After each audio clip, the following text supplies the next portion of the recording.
Mammographie. L'autocompression du sein réduit la douleur. Pour effectuer une radiographie du sein, il faut obligatoirement le comprimer.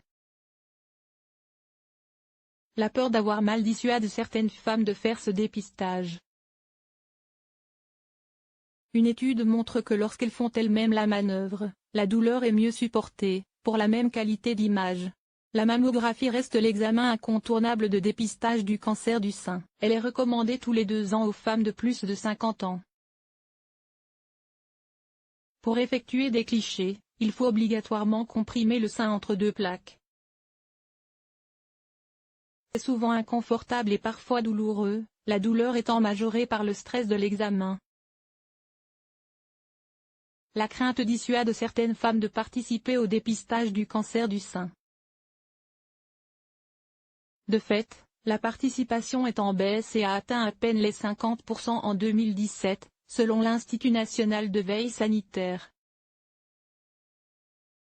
Pour contourner cet obstacle, une équipe de l'Institut de cancérologie de Lorraine a demandé aux femmes de comprimer elles-mêmes leur sein.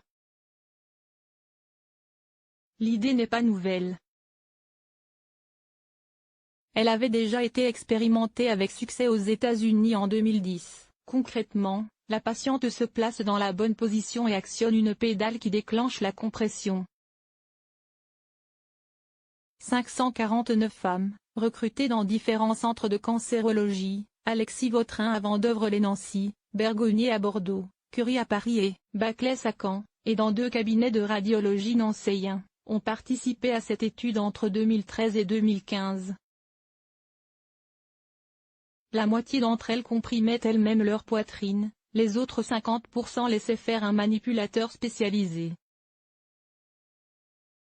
Au final, l'essai clinique a démontré que les femmes ne se compriment pas moins, que la force de compression est supérieure quand la femme le fait, que la douleur mesurée est inférieure et que la qualité de l'image n'est pas dégradée, indique un communiqué du 14 mars 2019. Pour l'équipe de chercheurs, le but n'est pas de généraliser l'autocompression du sein lors d'une mammographie, mais de la proposer aux femmes inquiètes. Pour mieux les inciter au dépistage.